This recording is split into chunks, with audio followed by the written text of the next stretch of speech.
The scene opens with mercenaries holding crew members captive on a cargo ship, not realizing the dangers in the ocean, referring to the king of Atlantis, King Arthur Curry, Aquaman himself. As he boards the ship, he is faced with at least 20 men. But that is nothing for the king to handle. While he is fighting, he is thinking about the good times he has with his father, the mother of his child Mara, and his mother Atlanta. The king of Atlantis faces a new and powerful threat to both his underwater kingdom and the surface world. After defeating his half-brother Orm, Arthur now balances his duties as king, husband, and father. However, when an ancient and destructive force known as the Black Trident emerges, Arthur is forced to form an uneasy alliance with Orm to protect Atlantis and prevent global catastrophe as the villainous Black Manta, fueled by revenge and wielding the Black Trident's dark power, seeks to destroy Aquaman. Arthur must confront not only external enemies but also the hidden secrets of the lost kingdom of Necrus, with stunning underwater battles, emotional family dynamics, and a race against time. Arthur learns that the strength of Atlantis comes not just from its throne but from the bonds of trust and unity. Aquaman, reflecting on his responsibility as king of Atlantis, made the difficult decision to imprison his half-brother Orm, also known as Ocean Master, for his crimes against both the underwater and surface worlds, despite their family bond. Orm's relentless quest for power and his attempts to wage war forced Aquaman to act in the best interest of Atlantis and global peace. While locking Orm away was painful, Aquaman knows that justice and the safety of his people must come first. Deep down, he hopes that one day his brother might find redemption. Black Manta, still consumed by his desire for revenge against Aquaman, searches for a way to become powerful enough to defeat him. He turns to Dr. Stephen Shin, a marine biologist obsessed with finding Atlantis. Shin agrees to help Manta in exchange for Atlantean secrets. Manta and Shin track down ancient Atlantean artifacts, hoping to gain an edge. Their research leads them to a hidden icy cavern in Antarctica, where they discover the cursed Black Trident. As Manta takes possession of the Trident, he becomes empowered but also begins to fall under its dark influence.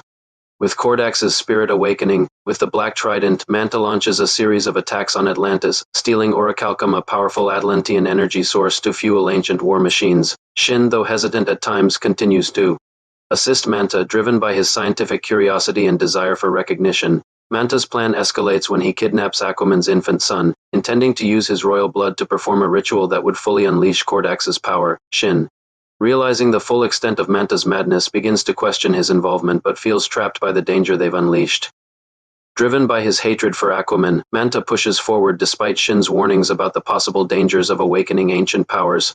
After navigating treacherous terrain, Manta and Shin reach the ancient chamber containing the Black Trident. The artifact, radiating dark energy, seems alive, a relic of a long-forgotten Atlantean sorcerer named Korda. As Manta picks up the trident, it bonds with him, granting him incredible dark powers but also beginning to corrupt him. Kordax's spirit, bound to the trident, starts whispering to Manta, promising him the power to destroy Aquaman and Atlantis, but at a dangerous cost. Although Shin is fascinated by the discovery, he becomes increasingly concerned as Manta's behavior becomes more violent and unstable. The trident's influence causes Manta to become obsessed with using it to not just kill Aquaman, but to dominate Atlantis. Shin starts to realize that they may have unleashed something far more dangerous than either of them anticipated. Manta, now fully under the influence of the Black Trident, begins attacking Atlantis, stealing orichalcum to power ancient war machines. Shin, feeling trapped, continues to assist Manta, though it's clear he's beginning to regret his involvement. Black Manta process unfolds, now wielding the cursed Black Trident, sets his sights on the Atlantean vaults where the precious and powerful orichalcum is stored. Manta assembles his crew, including the loyal Manta men, and uses advanced technology to locate and breach the vault. Dr. Stephen Shin, though increasingly uneasy, helps Manta strategize the heist, fascinated by the legendary Atlantean energy source under the cover of darkness. Manta's strike force descends upon the hidden Atlantean outpost, cloaked in stealth technology. Using the Black Trident's dark energy, Manta easily disables the outer defenses, sending shockwaves that alert the Atlantean guard. The vault's entrance, reinforced with ancient Atlantean magic, requires both brute force and Shin's knowledge of Atlantean symbols to unlock. After a tense moment, the vault opens, revealing glowing veins of raw orichalcum, the lifeblood of Atlantis's technology and power. As Manta's team begins extracting the orichalcum, Atlantis's military responds swiftly, led by Mara and Queen Atlanta. What starts as a quiet operation turns into a full-scale assault, with Atlantean soldiers clashing with Manta's forces. Manta, fueled by vengeance and the dark whispers of Kordax, fights with ruthless efficiency, easily overpowering the Atlantean guards with the trident's black energy blasts. Despite the Atlantean resistance. Manta's team succeeds in loading the stolen orichalcum onto their submersible vessel. As the vault collapses behind them, Manta issues a chilling warning to Atlantis. This is only the beginning of their downfall. Meanwhile, Dr. Shin, watching the destruction, starts to realize the catastrophic consequences of their actions but remains silent, too afraid to defy Manta. Back on Manta's hidden base, the orichalcum is used to power ancient Atlantean war machines, furthering his plan to bring Atlantis to its knees. However, the misuse of the orichalcum has environmental repercussions, releasing toxic energy into the oceans and threatening not just Atlantis but the entire planet. As Black Manta's relentless quest for revenge brings him back to Atlantis, Mera stands as one of the first lines of defense. The two engage in an intense battle amid the ruins of the Atlantean palace, with Mera using her hydrokinetic abilities to hurl massive water constructs and create barriers against Manta's advanced weaponry. Despite her agility and fierce determination, Black Manta's suit, equipped with powerful laser blasts, proves overwhelming. In a critical moment, Manta gains the upper hand, knocking Mera back with a devastating energy blast. Just as he's about to deliver a fatal blow, Aquaman intervenes, setting the stage for the final showdown. Though wounded, Mera's courage and resilience shine through, proving she's not just a queen but a warrior willing to risk everything to protect her home and family. After Black Manta overpowers Mera, leaving her gravely injured, Aquaman arrives, furious and determined. The two rivals engage in a brutal showdown, with Black Manta wielding the deadly Black Trident, which grants him dark, ancient powers. The fight rages across the ruins of Atlantis, with Aquaman using his strength and skill to counter Manta's relentless attacks. Despite being on the defensive for much of the battle, Aquaman's resolve to protect his family and kingdom gives him the upper hand. With Black Manta growing stronger and threatening Atlantis with the ancient Black Trident, Aquaman realizes he can't defeat him alone. Knowing that Orm, his estranged half-brother and former king of Atlantis, has both the combat skills and strategic mind to help, Aquaman makes the bold choice to break him out of an Atlantean prison. Orm, having been imprisoned since his defeat in the first film, is bitter and reluctant at first. It unfolds with Aquaman infiltrating the high-security underwater facility, navigating through guards and defenses. Despite their tense history, Aquaman convinces Orm that the fate of Atlantis and their family is at stake. After Aquaman breaks Orm out of his Atlantean imprisonment, the two find themselves washed up on a remote beach. This scene serves as a moment of tension and humor, as Orm, having been imprisoned for years, is disoriented and unimpressed with the surface world. The dynamic between the brothers starts off strained. Aquaman's easygoing nature clashes with Orm's stern, survival-focused mindset. As they make their escape, Aquaman leads Orm to meet a mysterious kingpin, a character who provides them with vital information about Black Manta's growing power and the threat of the Black Trident. This encounter helps push the story forward, giving the brothers a lead that sets them on their journey to track down Black Manta and prevent the destruction of Atlantis. After escaping from imprisonment, Orm and Aquaman find themselves reluctantly working together. Their journey takes them to a shadowy, pirate-infested underworld, where they seek out the elusive kingpin known as Kingfish. The tension between the brothers is palpable. Aquaman's casual confidence contrasts with Orm's grim determination, but they know they must set aside their differences to stop Black Manta. When they finally reach Kingfish's lair, the meeting is anything but friendly. Surrounded by mercenaries and dark secrets, the brothers navigate a tense negotiation, with Kingfish revealing Black Manta's location and the ominous power of the Black Trident. The encounter not only propels their mission forward but also forces them to rely on each other, hinting at the fragile trust forming between them. As Aquaman and Orm track Black Manta to the hidden orichalcum refinery, the tension thickens. The massive industrial complex, shrouded in steam and glowing with the power of the ancient metal, sets the stage for a high-stakes confrontation. Sneaking through the refinery's labyrinth of pipes and molten energy, the brothers know they're running out of time to stop Black Manta's destructive plan. When they finally confront him, Black Manta's power, amplified by the Black Trident, is overwhelming. In a desperate move, Orm seizes the trident, its dark energy surging through him. For a moment, it seems as though the ancient weapon might consume him, but Orm's willpower and determination to protect Atlantis and perhaps redeem himself allow him to withstand its influence. The act of grabbing the Black Trident becomes a pivotal turning point, not only in the battle but also in Orm's character arc. The brothers, once enemies, now fight side by side with a shared purpose, setting the stage for the final showdown against Black Manta and the looming threat of Cordex. As the dust settles from the destruction of the orichalcum refinery, Orm and Aquaman stand amidst the wreckage, the weight of their mission pressing on them. Orm, with a grim expression, turns to Arthur and begins speaking in a low, reflective tone. The lost kingdom of Necrus, Orm begins, was once a powerful civilization, even more advanced than Atlantis itself. But their thirst for power led to their downfall. Thousands of years ago, the Atlantean rulers grew fearful of Necrus. Their secrets, their knowledge were dangerous, and the king who ruled Necros, Kordax, was a tyrant. He was obsessed with harnessing the ancient magics of the deep, and with that power he sought to control all of Atlantis. Orm's eyes darken. As he recalls the stories, Necros vanished overnight, swallowed by the ocean. Some say it was cursed. Some say the power of Kordax consumed it entirely, sinking it into the depths. But what's true is that the kingdom's secrets and Kordax's bloodline were buried with it.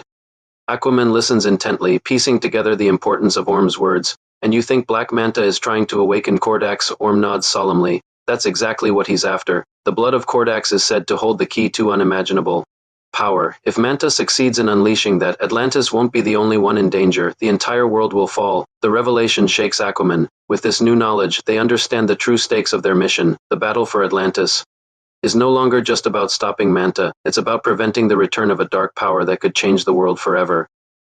The battle against Black Manta and his growing power has been fierce, but Aquaman and Mera have a brief moment of relief as they think they've thwarted Manta's plans. However, that peace is shattered when Aquaman receives a cryptic message from an unexpected source, an Atlantean ally who's been monitoring Manta's movements. The message reveals the unthinkable. Black Manta has tracked down Arthur JRB, their son. The chilling news hits Aquaman like a punch to the gut. He realizes that Manta's relentless thirst for vengeance has escalated beyond just destroying Atlantis.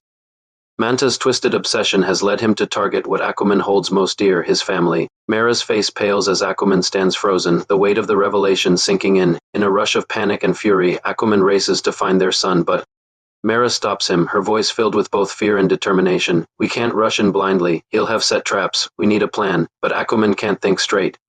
His instincts take over, and in a storm of rage, he vows to do whatever it takes to save Arthur JRB. He knows Manta won't hesitate to harm his son in order to break him, to make Aquaman suffer. The ticking clock heightens the tension. Every second they wait brings their son closer to the clutches of the villain. Aquaman's realization that Black Manta is after his son isn't just a moment of personal crisis. It's a turning point. He now understands that the stakes are even higher than before. The fight is no longer just about Atlantis, it's about saving his family from a ruthless, unrelenting enemy. This revelation pushes Aquaman into overdrive, and he and Mera set off on a desperate mission to rescue Arthur JRB, facing dangers and decisions that will test their resolve as parents and heroes. It's a raw moment that shows Aquaman's deep love for his son and his willingness to sacrifice everything to protect him. In a moment of clarity and desperation, Aquaman taps into the deep bond he shares with the ocean and its creatures. The battle is personal now. This isn't just about stopping Manta, but about protecting everything Aquaman holds dear, including the fragile peace between the surface world and Atlantis. Aquaman calls upon the ancient whales, massive, intelligent beings that have lived in the ocean's depths for millennia. With a deep, resonating command, he connects to their minds, channeling the raw power of the ocean. The whales respond, their vast bodies rising from the depths, their presence a reminder of Aquaman's unparalleled connection to the sea. In a dramatic, cinematic sequence, the whales launch themselves toward the orichalcum ship with astounding force. Their sheer size and power make quick work of the ship's defenses. The whales use their immense strength to crush the ship's hull, ripping apart its advanced technology and rendering it useless. The impact sends shockwaves through the ocean, and the orichalcum vessel, once a symbol of Manta's dominance, is torn to pieces. Aquaman watches from a distance, his heart heavy with the weight of the decision. The whales, acting under his command, have turned the tide in this battle. Yet, as the ship sinks to the ocean floor, Aquaman knows this victory is temporary. Black Manta will not give up so easily, and the war is far from over. After following the clues and gathering information, Aquaman and Orm finally reach their destination, Necros, the long-lost kingdom that vanished into the depths of the ocean centuries ago. The journey has been perilous, with both brothers facing their own internal struggles, but they know that reaching Necros is crucial to stopping Black Manta and his quest for ultimate power. As they descend into the abyss, the atmosphere is heavy with ancient mystery. The waters around them grow darker, the pressure increasing with each passing moment, and a sense of foreboding fills the air. Suddenly they emerge into a massive underwater cavern illuminated by an eerie, otherworldly glow. Necros stands before them, a ruined city of unimaginable scale, its architecture both beautiful and haunting, a testament to a once great civilization now swallowed by time. Orm, who has studied the Lost Kingdom's legends, speaks quietly. This was once Atlantis' greatest rival, but Kordax's thirst for power doomed them all, and now the ruins are all that's left. As they navigate the crumbling streets, Aquaman and Orm find themselves standing at the heart of Necros, a massive ancient altar where the blood of Kordax is said to be sealed. It's here that Black Manta plans to unleash the dormant power of Kordax, and the brothers know they must act fast to stop him. The Lost Kingdom's dark history looms over them as they discover hidden chambers, ancient murals that depict the rise and fall of Necros and the terrifying power that Kordax once wielded. Aquaman and Orm realize that the Black Trident and the bloodline of Kordax could spell disaster for Atlantis and the entire world. But before they can act, Black Manta arrives, having tracked them to Necrus. A fierce battle ensues with the brothers fighting side by side against a common enemy. The ruins of Necrus echo with the clash of their powers, as Manta seeks to claim the ancient power of Kordax, while Aquaman and Orm fight to keep it sealed forever. As the final battle rages on in the heart of Necrus, the ruins shake with the power of the ongoing clash. Black Manta, empowered by the Black Trident, is relentless, his new strength threatening to crush Aquaman and his allies. The ancient weapon amplifies Manta's rage, giving him an unstoppable edge. With each strike, it becomes clear that Aquaman and Mera alone cannot overcome Manta's newfound power. In the chaos, Orm stands at the edge of the battlefield, watching as Aquaman is momentarily overwhelmed by Manta's fury. A deep realization takes root in Orm's mind: the only way to stop Manta and save Atlantis is to wield the Black Trident himself. But the cost of such power is dangerous, and Orm knows he risks becoming what he once was, a tyrant consumed by ambition. But in that moment, Orm decides that Atlantis must be saved, no matter the personal cost. He charges forward, his eyes locked on the Black Trident, which Manta has plunged into the ground. As Orm reaches the weapon, the energy of the Trident lashes out, attempting to resist him, but Orm's will is strong. His hand grips the Trident, and an overwhelming surge of dark power courses through him. The weapon responds to Orm's bloodline, recognizing him as a rightful heir to the throne and a warrior of Atlantis. For a brief moment, Orm is consumed by the Trident's dark energy, its power whispering to him, tempting him to use it for his own desires. But Orm, struggling against the pull of the weapon, remembers what he truly fights for: not power, but the protection of Atlantis. With sheer determination, he harnesses the Trident's energy, using it not to destroy, but to create a barrier that neutralizes Black Manta's assault. With a final explosive burst of energy, Orm drives the Black Trident into the ground, breaking Manta's hold on the weapon and rendering him vulnerable. The Trident's power dissipates and Manta falls, defeated at last, but Orm, now weakened and strained from wielding the Trident, collapses, the weapon having taken its toll on his body and mind. Aquaman rushes to his side, catching his brother before he falls. Orm, now free from the Trident's influence, looks up at Aquaman, a flicker of understanding and redemption in his eyes. "We did it," Orm mutters weakly. "Atlantis is safe." As the brothers stand together, the ruins of Necrus in the background, they know that their bond has shifted. The final battle has been won, but it's the beginning of a new chapter, one where both brothers understand the price of power and the true meaning of responsibility. The ocean is calm once again, and the ruins of Necrus are slowly consumed by the depths, as if the ancient kingdom is finally resting after its long torment. The battle is over, but the cost of victory is clear. Aquaman and Orm stand together on the shore of a remote island, their bodies weary, their minds still processing the chaos they've just endured. Atlantis is safe for now, but the consequences of everything they've faced weigh heavily on them both. Aquaman looks out at the horizon, his expression thoughtful. The kingdom of Atlantis, his home, stands at the edge of a new era. Orm, standing beside him, breaks the silence with a quiet voice. "You were right, Arthur. There's more to being a king than wielding power." Aquaman looks over at him, the complex relationship between the brothers now at an uneasy but understanding peace. "We both had our part to play," he says, "but it's not over. It never is." Orm nods solemnly, his gaze shifting to the ocean. The Black Trident, now buried beneath the ocean floor, has been destroyed, but its legacy still lingers. Manta may be gone, but there are others out there, and the true power of Atlantis has yet to be fully realized.